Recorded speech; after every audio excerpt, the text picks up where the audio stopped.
Ei, gente. Ei, Pedrão, boa noite. Beleza, Beth? Beleza, Pedrão? Hoje você está no clarinho. Eu tô na cozinha. Ótimo. Ô, Pedro, Oi, Beth. vamos esperar só chegar algumas pessoas e a gente começa. Certo. E hoje é o dia, né? Tão esperado, né, Pedro? O pessoal está aí na expectativa, né? Nós pelo menos estamos, né? Porque é uma história impressionante. Raquel tá falando aí, ó. Oi, hoje Hoje. estou presente. Semana passada fiquei. Sim, Raquel, sentimos sua falta. Marília, minha prima, e Marília, filha da Maurete, aparece aí. Marília. Ah, muito bem, Marília. Boa noite. Então, gente, hoje nós temos uma história impressionante para contar. Não sei, eles já conhecem a história, a sua família, Pedro? Eu acho que não. Não, né? Não, não. E Adais, boa noite.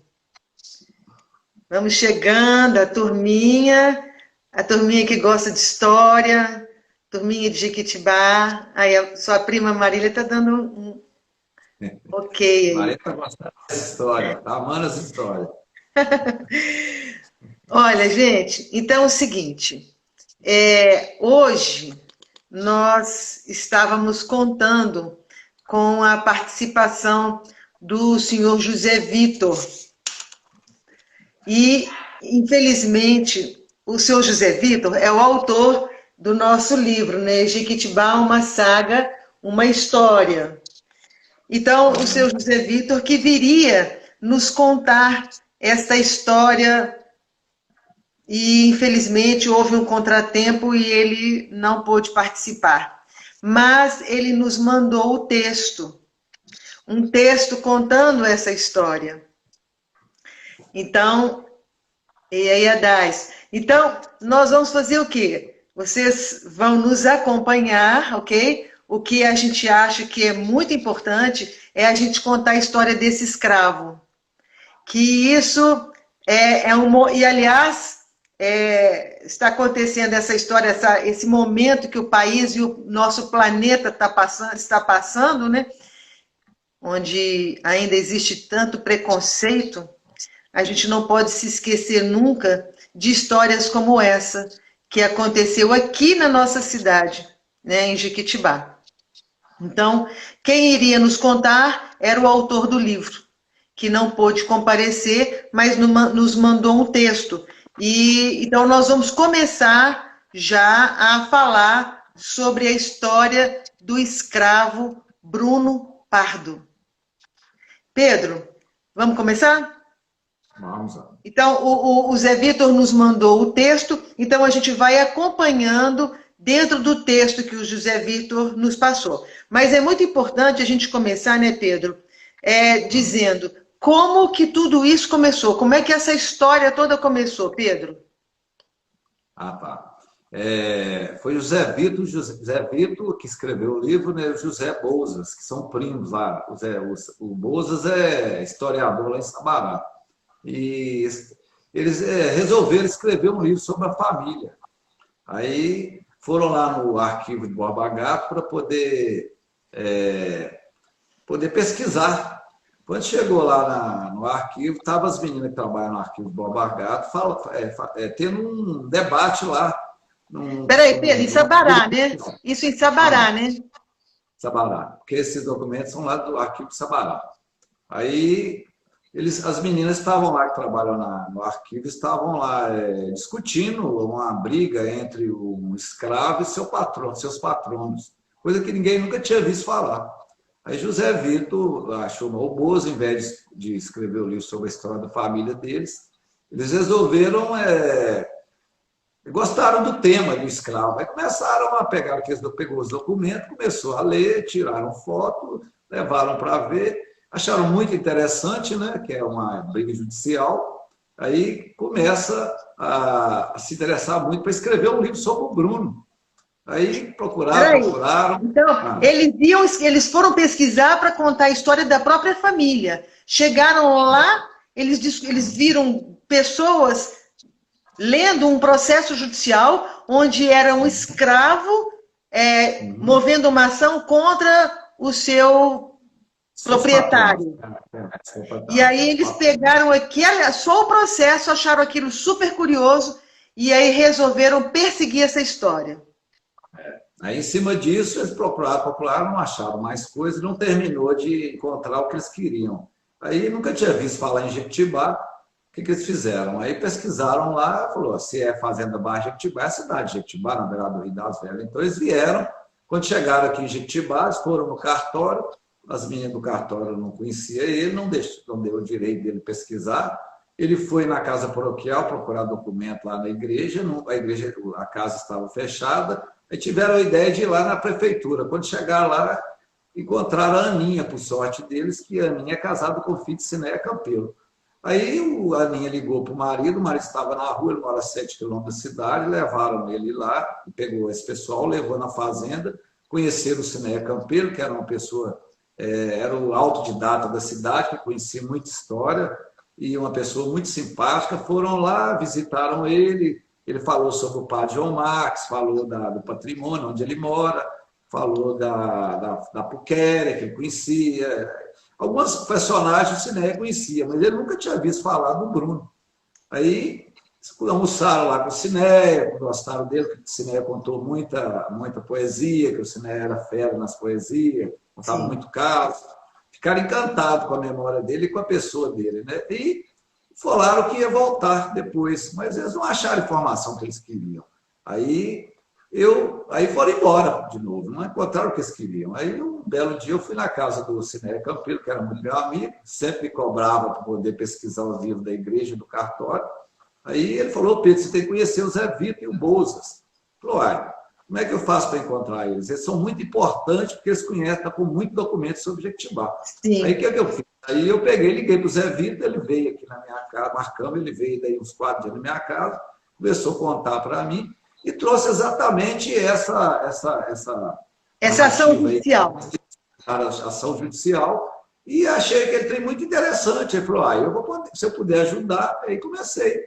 Aí eu entrei na história, e foi aí que o Zé Vitor apareceu em Jequitibá, atrás exatamente da história do Bruno, que foi a pessoa que encantou. E em cima do Bruno veio outros personagens que a gente foi conhecendo, que eu comecei a contar aí, os documentos aparecendo, fazia parte da história. Quer dizer, o seu José Vitor e o Bozo vieram para Jequitibá para procurar a história, foram atrás de Cinéias Campelo, a gente fala o nome Cinéias Campelo, para quem conheceu Cinéias Campelo, era a memória, né? Ele era a memória. Eu tive o prazer de tê-lo no meu escritório várias vezes, me contando histórias, poesias, enfim. Para quem o conheceu, né, Pedro? Maravilhoso. Então, dali para frente, o Cinéias colocou você em contato com o Zé Vitor e o Bozo, e aí você começou a fazer a montagem desse quebra-cabeça. Que escravo é esse que entrou com uma ação contra o seu proprietário? Coisa que realmente a gente nunca ouviu falar. Era um caso para ser buscado assim de todas as maneiras possíveis. E aí vocês foram buscando, e chegaram não só na história do Bruno Pardo, como também em toda essa história que vocês trouxeram no livro que o seu Zé Vitor e o Bozo escreveram, né? Então vamos começar a falar. Então, gente, olha, a gente está voltando aqui para o pessoal que está chegando. O nosso convidado era o autor do livro, o seu José Vitor, e ele teve um contratempo, não pôde comparecer, mas ele nos mandou o texto da história do escravo Bruno Pardo, que entra com uma ação contra o seu proprietário. E é impressionante a história. Então, vamos lá. Pedro, como que foi quando ele coloca aqui sobre o nascimento de Bruno, né? Como que foi, ele fala que Bruno nasceu na fazenda Barra do Jequitibá. E aí, o que você pode nos trazer com relação a essa história do nascimento dele? Na verdade, a gente não tem o batizado dele, não, porque a gente não encontrou, mas quando a gente vê lá os documentos de 1835, falando que ele tem 23 anos, Então a gente aí faz a conta, ele nasceu em 1804. E ele nasceu em 1804, a gente não sabe quem que é a mãe, nem quem é o pai. Então ele é tido como Bruno Pardo, porque ele é filho de uma escrava negra como branco. Sozé acha que é com o José ou com o Antônio, que é irmão do padre. Mas pode ser também que é de uma outra pessoa, um agregado da fazenda, ou um português que morava na cidade. E aí o Bruno ele nasce na fazenda em 1804 e começa a ter oportunidade dentro da casa, porque ele frequentava a casa lá dentro. Então ele escutava, aí acompanhava o padre. Parece que a família tinha um carinho muito grande com o Bruno, porque o Bruno era muito educado e fino. Então ele era diferente. Ele era uma pessoa que fazia diferença entre os outros, porque ele era inteligente e simpático. Então eles deram uma oportunidade. Aí o que o Bruno... Aí o Bruno, nessas oportunidades de ver os livros... Mas ele ainda é criança, Criança, Nós estamos falando de Bruno ainda criança. Quer dizer, o Bruno, na verdade, a gente acredita, inclusive, que ele tenha convivido com o Langsdorff, não é isso? Quando aquela vinda do Langsdorff a Jequitibá, Langsdorff diz que ele viu crianças correndo no entorno da casa, não é? E muito provavelmente, nesse período, Bruno era uma dessas crianças que conviviam lá dentro da família, não é isso? Porque falavam que as crianças ficavam dentro da casa, né, brincando lá, então o Bruno tinha acesso, as crianças tinham, o Bruno foi privilegiado que ele e uma filha da Puquera, que chamava Elias, que era o filho exposto lá na casa, a Puquera cria o Elias, e o Elias mais o Bruno, que parece que tinha uma amizade, porque eles dois eram mais ou menos da mesma idade, e o Elias era branco, então ele começa a ter uma amizade com o Bruno. Então, lá na frente, nós vamos falar do Elias. Então, o Elias também teve a oportunidade de estudar lá, né, lá dentro da casa, aprender as primeiras letras e a gramática latina, né?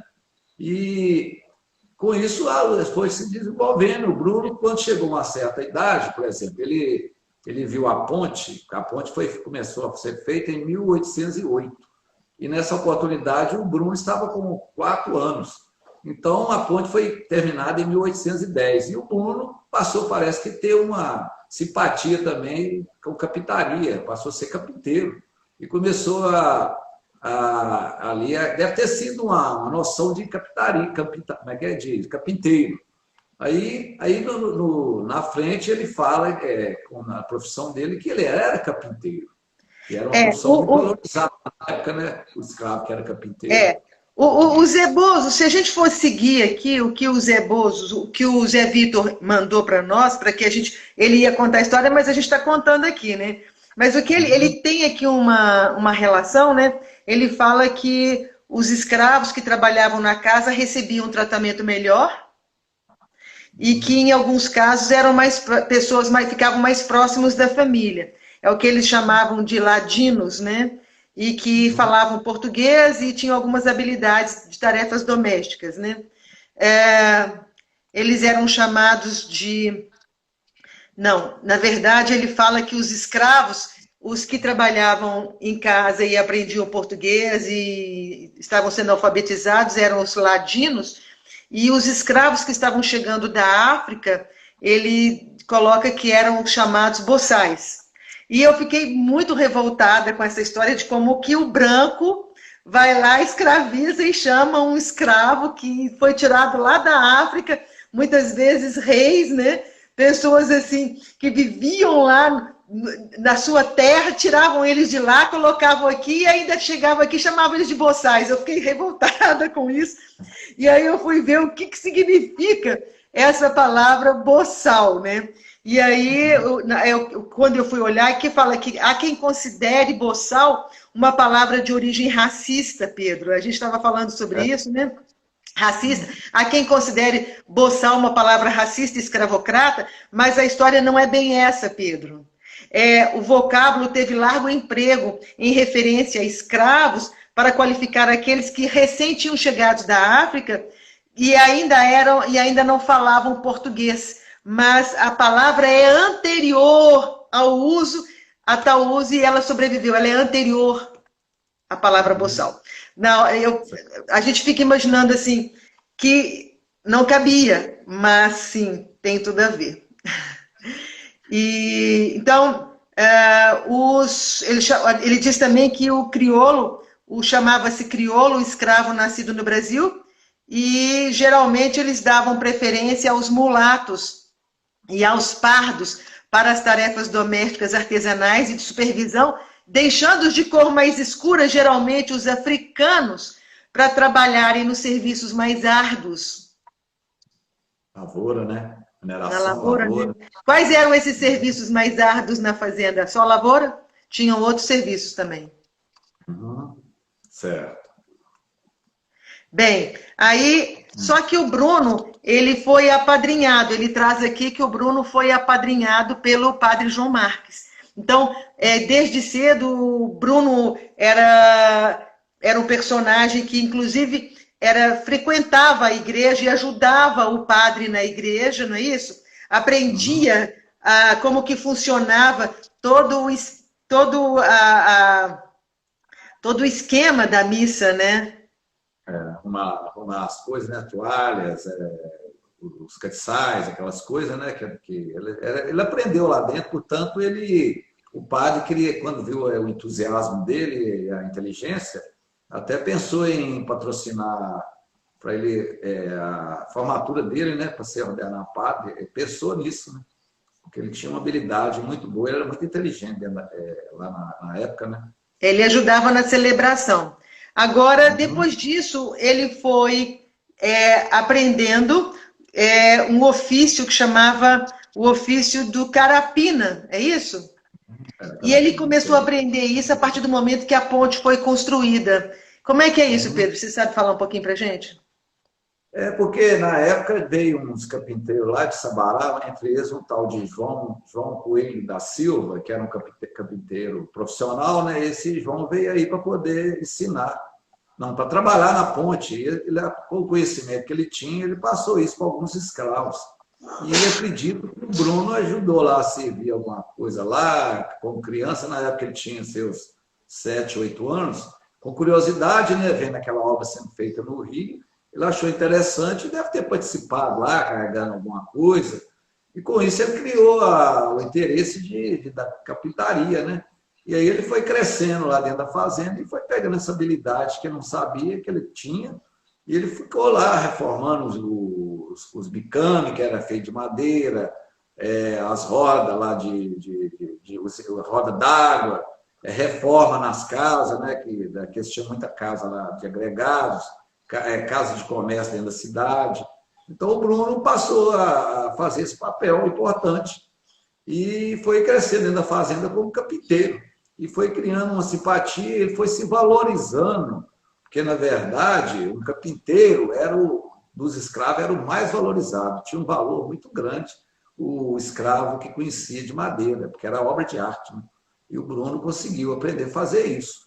Então, ele começou a fazer diferença. Ele era um cara culto, simpático, e deve ter sido, como disse o José, não era feio, era bonitão, que era diferente, e uma pessoa também que já conseguia, era alfabetizada, já sabia a gramática latina, então era uma pessoa que fez diferencial. Portanto, quando você vai falar, você já chegou aí na dissolução ou ainda tem alguma coisa para comentar? Não, a gente está aqui nesse momento em que o Bruno, então, aprende o ofício de carapina, e esse ofício de carapina era importantíssimo na fazenda, né? E daí para frente ele passa, provavelmente, a ser a pessoa responsável por esse ofício.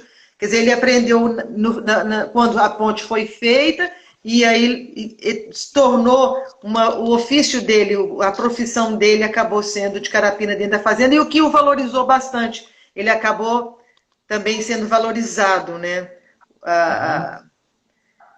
Bem, eu estou tentando acompanhar aqui o que o seu José mandou para nós, né?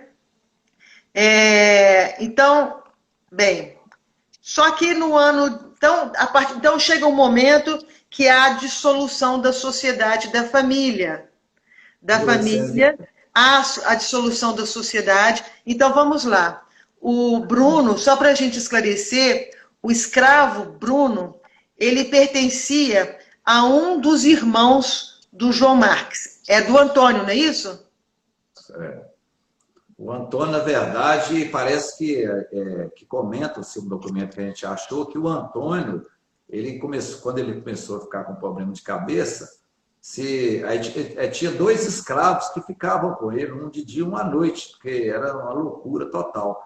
E eu acho que, como o Bruno é uma pessoa que era escrava do Antônio, eu acredito que o Bruno seria uma das pessoas que estariam ajudando pela confiança da família, pela inteligência, pela simpatia, mas não cita qual o nome do escravo, dos dois que estavam vigiando o Antônio. Provavelmente o Bruno era um deles. É o Bruno. Porque Sim. eles falam que depois que o Antônio morreu, o Bruno saiu, porque o Antônio morreu em 1824. Aí o Bruno ele sai, aí ele passa para a sociedade de novo. Então não era mais escravo só do Antônio, né? Ele morre em 1824. Mas vai lá. Então tá, então ele traz aqui que no ano de 1827,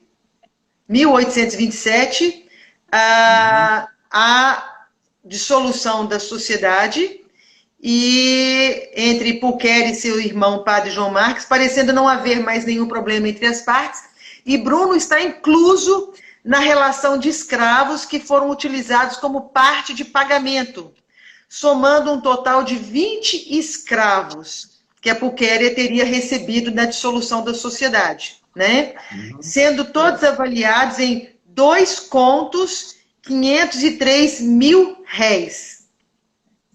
A partir dessa data aconteceu um fato muito grave, que é aí que todo mundo tenta entender, né? Que o levou o marido da dona Pulquéria, porque é o seguinte, né? Só para a gente relembrar, a dona Pulquéria era solteira e na época da dissolução da sociedade dos irmãos, ela se casa e na dissolução da sociedade, o Bruno entra na partilha, ela recebe 20 escravos. Ô Pedro, e essa história dela ter levado 20 escravos, que escravos foram esses que ela recebeu para poder ir para a fazenda do Paiol? Porque ela casou e foi para a fazenda do Paiol, não é? Então ela levou 20 escravos. Especificamente, eles pensavam a função de cada escravo? Não, a gente só sabe quando a gente consegue adquirir um documento que chama pacotilha. Pacotilha seria o censo de traíras. Então, como a fazenda do Paiol está mais próximo de Traíras, que é hoje Santana de Pirapamba, foi mandado fazer um censo lá que chamava pacotilha. E nessa relação tinha lá escrito assim, Fazenda do Paiol. Aí aparece o nome da Pulquéria, com 48 anos, cor branca, profissão administradora, e aí vai aparecendo a relação. O tenente Joaquim, que é o marido dela, já mais novo, 10 anos, 30 anos parece que ele tinha na época, e ele era agricultor, não sei o quê, vai falando. Aí aparece a relação, o nome dos escravos. Aí tem um escravo que é o Bruno, por exemplo. O Bruno foi relacionado com o carpinteiro, aí que a gente descobriu. E ele tinha 23 anos e ele estava na relação que a Pulquéria recebeu dos 20 escravos. Aí vai aparecendo, fulano tal, achamos até interessante que tem um escravo lá de 12 anos que é pesqueiro, profissão pesqueiro, é o menino que ia para o Rio das Velhas para pescar os peixes, para manter a casa com peixe. Tinha lá o menino que é o responsável pelo galinheiro, era o menino que cuidava com 15 anos das galinhas. Aí vai especificando os nomes, vai falando, fulano tal, tem 30 anos, é agricultor. Não vai nenhum cara que mexe com mineração. Na verdade, a fazenda lá começou a funcionar só em torno de agricultura. Então, as terras são muito boas e o Bruno vai para lá nessa relação. Ele sai até na relação de todos os escravos da sociedade dos irmãos Marques, são 283. Ele é o mais caro. Ele é o mais caro. Assim, mais caro, porque ele tinha 23 anos, ele era capiteiro, era um cara culto, e educado, fino, e era uma cor diferente, ele não era preto, negro, na verdade, ele era pardo, ele tinha uma feição de branco, ele melhorou a fisionomia dele, Então, tudo isso valorizou ele na época. Então, o que o Bruno faz? Aí o Bruno vai para a fazenda, vai fazer o paiol para fazer o papel de capiteiro, porque tinha muito serviço de reforma, de bicame que foi feito lá, serviço de curral, reforma, serviço total. Mas ele fazia outras coisas também, mas no momento que os precisavam de um carpinteiro era muito caro para se contratar, eram poucas pessoas que administravam isso. E o Bruno já foi exatamente para isso. Ele foi na função de carpinteiro. Quando precisasse trabalhar como carpinteiro, com madeira, fazer camas, mesa, era com ele mesmo. Mas vai lá, você ia falar uma coisa. Aí então, ele continua aqui, né, ele traz que a partir dessa data do ano de 1827, aconteceu algo muito grave, porque o Bruno passou para as mãos da Pulquéria, e ela, então, se casou com o tenente, né, Joaquim da Costa, e a partir desse momento, ele passa a sofrer perseguição. E ele não explica. Na verdade, nós não conseguimos, vocês, né, não conseguiram descobrir o porquê que o tenente Joaquim da Costa começou a perseguir o Bruno. Bem, mas o que o Bruno faz? Então, ele traz assim, que a partir dessa data aconteceu algum fato muito grave, que levou o tenente Joaquim da Costa a tornar a vida do Bruno a mais indesejável, ele traz assim, a mais indesejável possível, chegando às raias da crueldade, e não nos parece aceitável a inclusão desse escravo na relação feita pelo padre João Marques, sabendo de sua afinidade e atenção. Ele coloca também aqui que, na verdade, ele não entende por que Bruno entrou no pacote. E parece que dentro disso tudo que a gente está lendo dessa história do Bruno, do escravo, parece que a Pulquéria queria muito ele, porque ele era marceneiro. Até então, é o que a gente tem de informação, não é? E pelo fato dela ter convivido com ele cresceu dentro da fazenda com ela lá dentro. Então, ela tinha uma relação familiar com o Bruno Pardo, né? A gente também entende que ela queria muito a presença dele lá na fazenda dela, na fazenda do Paiol. Só que chega um momento que, a partir do momento que o marido dela começa a perseguir o Bruno Pardo, parece que ela não toma nenhuma atitude, não é, Pedro? Engraçado que ela foi o tempo todo lá na ação judicial, ela não aparece hora nenhuma defendendo ele. Porque é aquilo que eu te falei, né, Beth? Aí o que acontece? Por que esse tenente Joaquim da Costa, Diniz da Costa, tomou tanto ódio do Bruno? Aí vem a pergunta. Na verdade, a Pulquéria parece que ela é bem danadinha, viu? Porque quando o Richard, quando o Barão de Langsdorff passou na fazenda, diz ele que quando o João Marcos convidou ele pela primeira vez para jantar lá em cima, no sobrado lá em cima, tinha uma das irmãs que estava olhando o tempo todo atrás de uma porta. E parece que era Pulquéria, ela é diferente das irmãs, ela é bem danadinha. E a gente não sabe até hoje por que a Pulquéria escolheu o Bruno para levar. O padre João Marcos deu acesso. Será que não tinha um caso lá na fazenda dos dois? Não, ela é uma solteirona e, né, começou ali um namorozinho escondido lá, né? E criou-se uma afinidade. Aí, como não podia ela casar com um escravo, que seria um escândalo na época, somente um escravo da família, e a Pulquéria acho que gostou da ideia de estar sempre junto com o Bruno, aí quando ela foi lá para baixo, ela quis que ele fosse também. Então, são uma hipótese que a gente acha que poderia ter um namorozinho escondido, sabe? Nos autos do processo que o Bruno move contra o tenente, trazem a possibilidade de talvez... não, nos autos não. É relatado no texto também que o tenente tinha 2 filhas e que talvez o Bruno possa ter se envolvido ou coisa parecida com uma dessas filhas, não é? E que, a princípio, eles não... seria um escândalo se eles dissessem que o Bruno tinha se envolvido com alguém lá, ou até mesmo com a Pulquéria, a gente não sabe, Isso nós não vamos conseguir saber nunca, talvez, né? Uhum. Mas, e aí o que eles fazem? Eles começam a alegar, não é isso, Pedro? Outro fato. Eles começam a alegar o quê? Você fala quem é a Puquera? Ah, não, outro Não, fato. quando Parecia uma eles alegam os maus tratos, por que o tenente alega os maus tratos a Bruno? Por quê? hipótese. Porque talvez o Bruno tenha roubado alguma coisa. Ah, é porque ele acusa, né, lá no, ele faz a acusação que o Bruno tinha roubado, mas aí vem as Sim. testemunhas, né, que é a Elis que aparece nessa hora, a Elis era filho enjeitado da Puquera, e ele foi criado dentro da casa, ele é chamado para ser testemunha. Aí, e o Estevão de Souza de Carvalho, que é o testamenteiro do padre João Marcos, É. que era o feitor e administrador da fazenda, eles vão lá em Sabará para dar testemunha, e falam que jamais tinham passado com o fato que o Bruno tivesse roubado alguma coisa, que o Bruno, ao contrário, era uma pessoa muito educada, fino, de confiança, portanto, frequentava até a casa, então era de confiança. E aí vai rolando aí a Quer dizer, ação, né? ele não tinha uma justificativa plausível para a perseguição dele a esse escravo, e aí ele cria uma história de que talvez o Bruno tenha roubado, mas aí as testemunhas dizem no processo que não, né? Que não houve roubo, que isso aí, em momento algum, ele roubou alguma coisa na casa. Mas o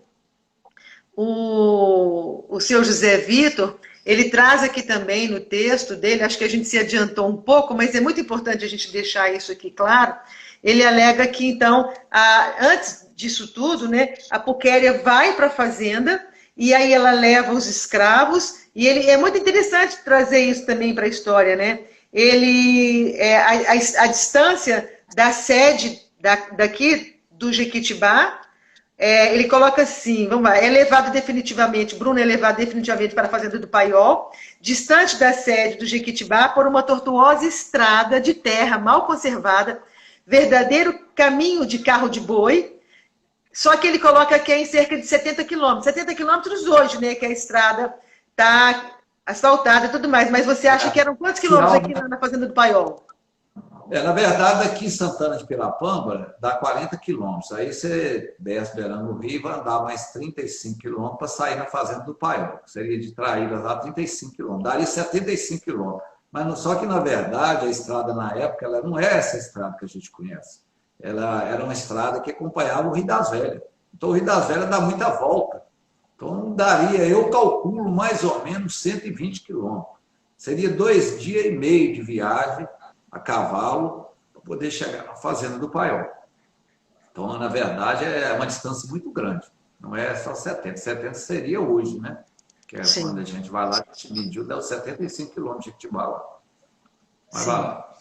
Tá, então ele também traz aqui, então Bruno chegou na fazenda, né, com os escravos, e ali ele exercia a função dele, e dali para frente o tenente Joaquim começa a destilar ódio pelo Bruno, né? E aí então ele traz aqui que não se tem notícia da data do início dos maus tratos, certamente ocorrido entre os anos de 1828 a 1834. Ele sofreu maus tratos durante muito tempo.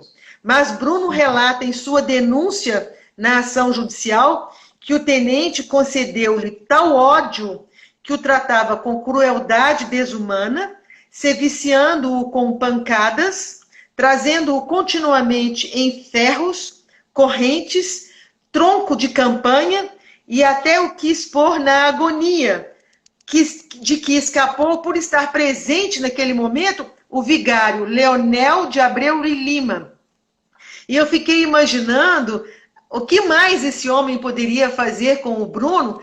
Quer dizer, ele tratava ele com crueldade desumana, já se viciava-o com pancadas, trazendo continuamente em ferros, correntes, tronco de campanha, e ainda quis pôr na agonia. Eu fiquei imaginando que agonia é essa que ele ainda quis colocar, que o padre não permitiu que ele fosse colocado na agonia. Quer dizer... A agonia, às vezes, Beth, foi ameaçando ele de matar para ele ir para o inferno, né? Seria coisa espiritual, né?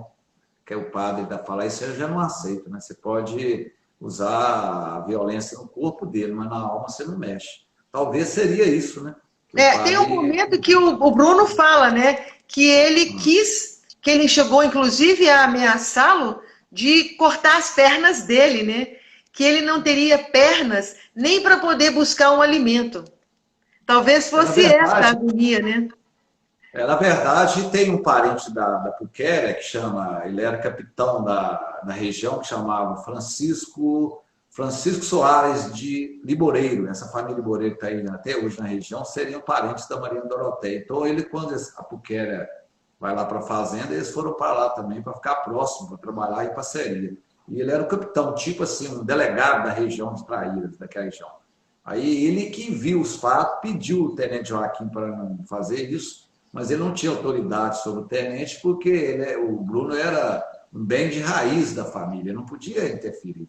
Então, o que acontece? Aí esse Francisco é a pessoa que viu os maltratos e passa em Traíras, tinha um escrivão que era amigo da família dos Marcos Maranhão, chamava Benito Gurgel, que era um escrivão, que pede, começa a montar um processo de documento para poder vir aqui em Jequitibá, pegar o escrivão da cidade, mais o juiz de paz, que eram as autoridades na época, para poder montar esse processo. Não é processo bem que fala, não. Como é que é? Uma denúncia, né? Você que é advogado, é uma denúncia. Eu fiz uma denúncia. Né? Aí fizeram esse documento, fazendo uma denúncia onde trouxe para o João Marques, que era a pessoa mais respeitada, e esse pessoal não conseguiu... esse que alertou a família Marques, até que o Bruno... Acontece aquilo que você vai acabar de contar aí, que o Bruno foge da fazenda. Eu acho que você vai entrar aí agora, né? Então, ele coloca aqui, né, que ele chega num momento... É que você adiantou bem também, né? Que você também recebeu o texto dele, né? Ele coloca aqui que chega num momento que ele não aguenta mais... Eu vou me desligar um pouco do texto, senão a gente fica indo e vindo. Ele coloca que ele não suportava mais as covardias, então ele planeja fugir, né, e sai da fazenda, e aí entra com a ação, faz a denúncia, e aí faz um depósito. Não, antes disso, eles retornam, procuram a irmã da dona Puquéria, a dona Inês, né, procura a dona Inês para que ela, então, resolvesse isso com a irmã dela, o seu Joaquim, né? E aí ela tenta comprar, né, o Bruno, não é isso? Tenta matar ele, né, para poder tirar ele daquele sofrimento, porque o Bruno era uma pessoa da casa eles tinham um carinho muito grande com o Bruno, mas como ele era... Cresceu na fazenda, né? Foi criado dentro da fazenda, era uma pessoa de confiança, muito querido. E a Inês já estava administrando a fazenda junto com o padre, né, que ela ficou na fazenda Baixo Jequitibá. Aí ela entra a favor do Bruno, querendo que arrematar, né, no caso, aí seria arrematar, né, comprar a parte capaz, arrematar ele, né, não é isso? Ele coloca assim, né, que a dona Inês tenta resolver isso, tirar o domínio, né, tenta livrá-lo do domínio do seu patrão, e aí não consegue, e aí entra o padre João Marques, que também tenta fazer a mesma coisa, e também não consegue, mas vai lá e faz um depósito judicial do valor de 300 e poucos réis. Como é que foi? 300 mil réis. 300 mil réis. Por que 300 mil réis? Porque o Bruno, ele foi avaliado no processo por quanto? Foi avaliado em 250 mil réis. O padre pôs 50 mil réis a mais para poder falar assim, eu te dou um lucro, né? Te dou mais 50 para você liberar o Bruno e devolver ele, e eu vou trazer o Bruno para a Fazenda Baixa Jequitibá, que esse aí seria o que a Inês, mas o padre João Marques queria, né? Trazer de volta. Mas olha que curioso, Pedro. Mas olha que curioso. O Bruno, no inventário, ele foi para a mão da Puquéria na divisão da partilha da Sociedade dos Irmãos Marques. Só que no inventário do Antônio, que era dono dele, ele foi avaliado em 260 mil réis. Não é isso? No inventário, 260. Mas no momento em que ele entra na partilha e vai para a Pulquéria, ele vai por 50. Ah, mas barateou ele, 50 parece que mil estava réis. sonegando. Hã? Sim, 50, pelo que eu entendi. Nós vamos até deixar essa dúvida aí para a gente esclarecer mais depois, se for o caso. Mas, Certo. bem, e aí ele foi avaliado por um valor maior, não é? Certo. Bem, e aí o que nós ficamos? Nós estamos desligando um pouquinho do texto do seu João, do seu Zé Vitor, porque o Pedro está indo lá na frente e o texto está um pouquinho mais para trás. Bem, a gente pode já chegar um pouquinho já no processo. Então, o Bruno, é que nosso tempo aqui, nós vamos tentar encerrar, nós temos 15 minutos para encerrar e nós vamos tentar encerrar a história do Bruno hoje. Então, o Bruno entra com o processo pedindo para que ele fosse desvinculado, né, para que ele fosse retirado. Ele faz um depósito, o padre João Marques deposita o valor que ele foi avaliado, né, deixou depositado em juízo, para que ele então ficasse com o escravo. Só que testemunhas foram ouvidas. Nós vamos encurtar um pouquinho, porque pós do nosso tempo. Testemunhas foram ouvidas, testemunhas que disseram... Isso tudo, gente, está num processo. Esse processo é que deu origem a toda essa pesquisa. Então, testemunhas foram ouvidas e disseram que, de fato, presenciaram o tenente Joaquim maltratando o Bruno, não é? Todos os motivos tinham... Testemunhas todas foram favoráveis para que o Bruno conseguisse uma sentença favorável a ele. Mas, infelizmente... mais um detalhe. Bruno assinou uma procuração para um advogado, para que esse advogado o representasse nesta ação judicial, não é? E esse processo... Eu não tenho aqui o tempo que durou o processo, mas o processo não foi uma coisa muito rápida. Beth, você por não favor. comentou que o Bruno chegou lá na parte que ele fugiu da fazenda e veio até Jequitibá, você já está aí nessa parte? Sim. O momento em que ele foge, por favor. Ele está na fazenda do Paiol e vem rumo à fazenda de Jequitibá, a Barra de Jequitibá. Narra aí para mim, por favor. Você quer narrar? Vamos lá, ele coloca aqui assim, vamos lá. Mesmo estando preso, isso aí, gente, é com relação à fuga, porque ele fugiu da fazenda. Mesmo estando preso na senzala, o escravo se determina a escapar para a fazenda do Jequitibá, como descrito, onde residiam Dona Inês Marques e o seu irmão, Padre João Marques, na tentativa de se livrar do domínio de seu patrão para escapar de uma iminente morte, porque o tenente já tinha ameaçado de cortar as pernas dele, né?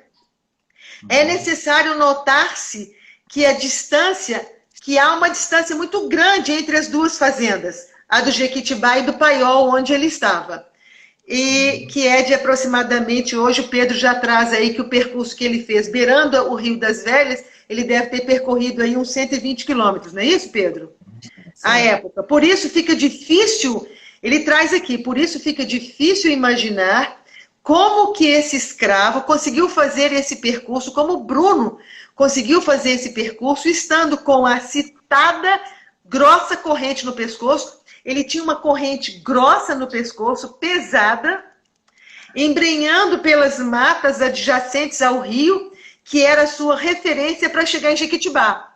Então, a referência dele para ele poder voltar era também pela beira do rio, e sempre com aquela corrente pesada no pescoço. Aproveita-se do mesmo rio para sua orientação, e da mata nativa ele retira sua alimentação, usando prováveis esconderijos para se proteger, ludibriando seus algozes, que certamente já estariam em seu encalço. Quer dizer, Bruno, ele tinha quantos anos nessa época?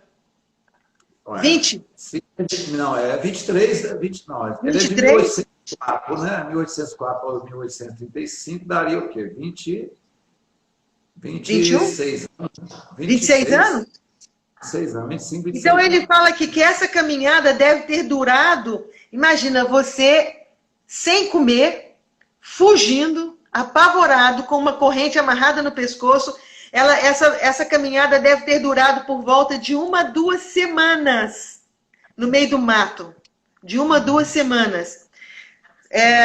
Primeiro, por causa do peso da corrente, pesada demais, e segundo, por não poder trilhar o caminho mais curto. Ele poderia trilhar um caminho mais curto, mas ele não pôde. É lógico, visto que ficaria mais vulnerável. E aí ele seria recapturado e então seria mais violentamente castigado pelo seu Senhor. Então imaginamos aqui a luta pela vida, usando sua... Aí sim, né? Ele já tinha sido... Ele coloca aqui que ele provavelmente ele tinha uma fé, né, católica, adquirida ao longo do período em que ele conviveu com o padre João Marques dentro da igreja, né?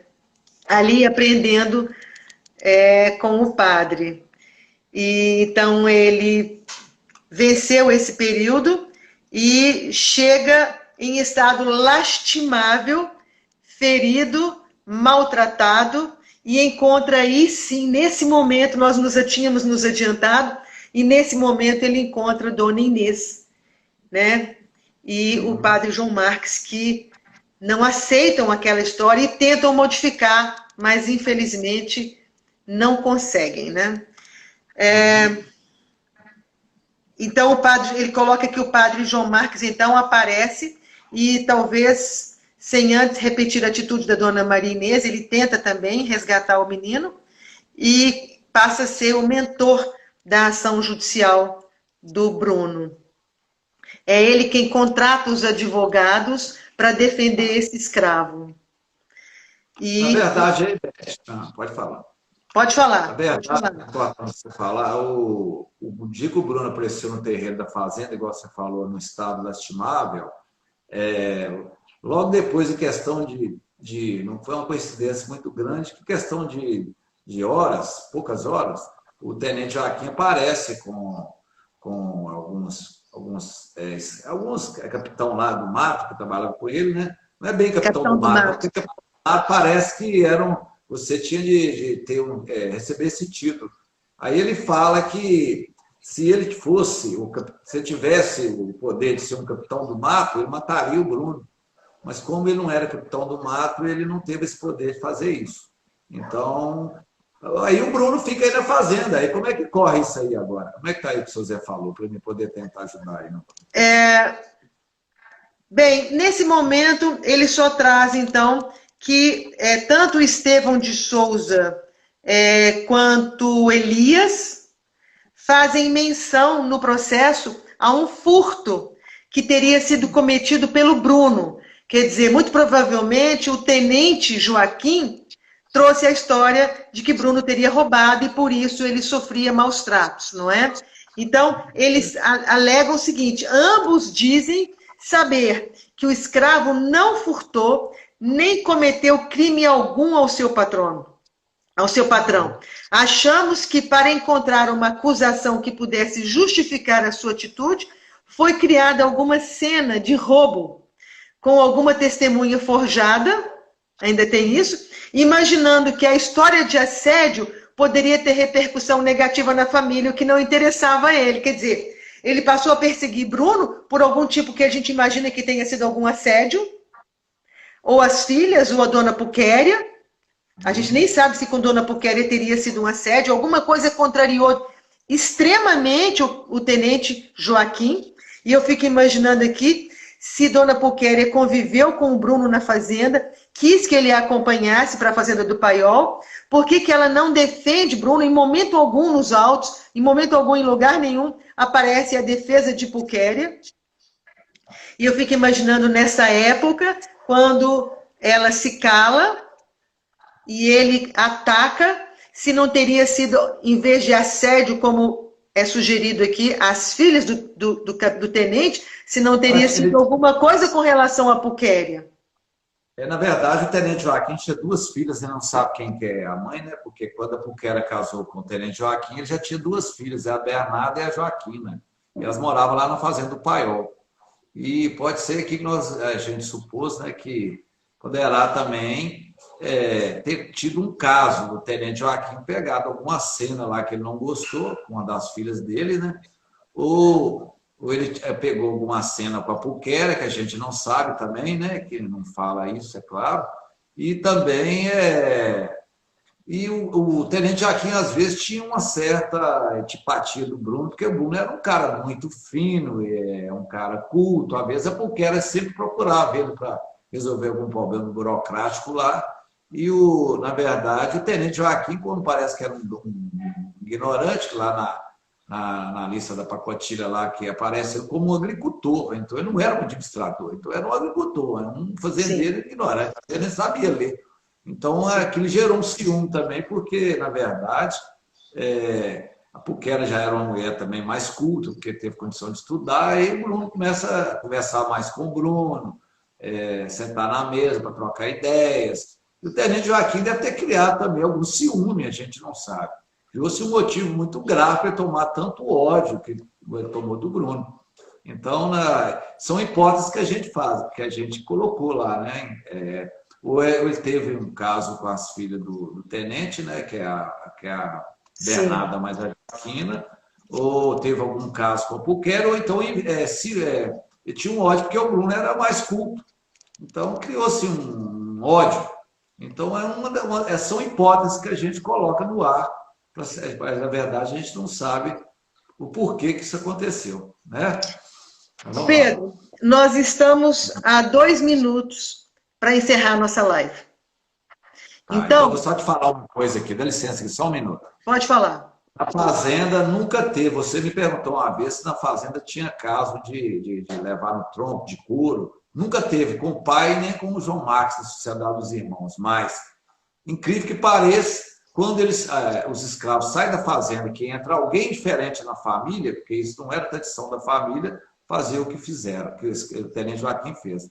Aí o que acontece? Aparece exatamente o que você tinha me perguntado. Alguém começou a fazer essa covardia de maus tratos, de levar no tronco, acorrentar. Foi um caso inédito que a gente descobriu, porque na história da fazenda nunca aconteceu isso. Agora aconteceu exatamente depois que vem alguém de fora e casa na família e começa a fazer isso, que não tinha os mesmos costumes, né? Que não tinha religiosidade na época. Mas vamos lá, que já está o tempo curto. Então, vou continuar a história do Bruno depois, né? Porque não vai dar tempo, né?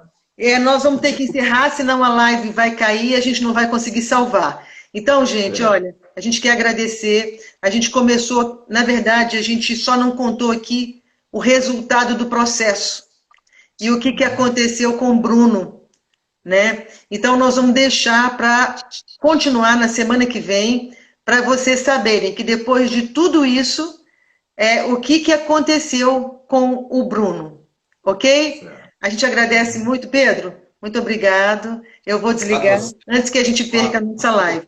Gente, as nossas lives estão sendo salvas no YouTube, no canal Fala Beth, ok? Todas as lives estão indo para lá. Muito obrigada a todo mundo. Boa noite. Boa noite, Beth. Boa noite, pessoal. Boa noite, Pedrão. Boa noite, querido.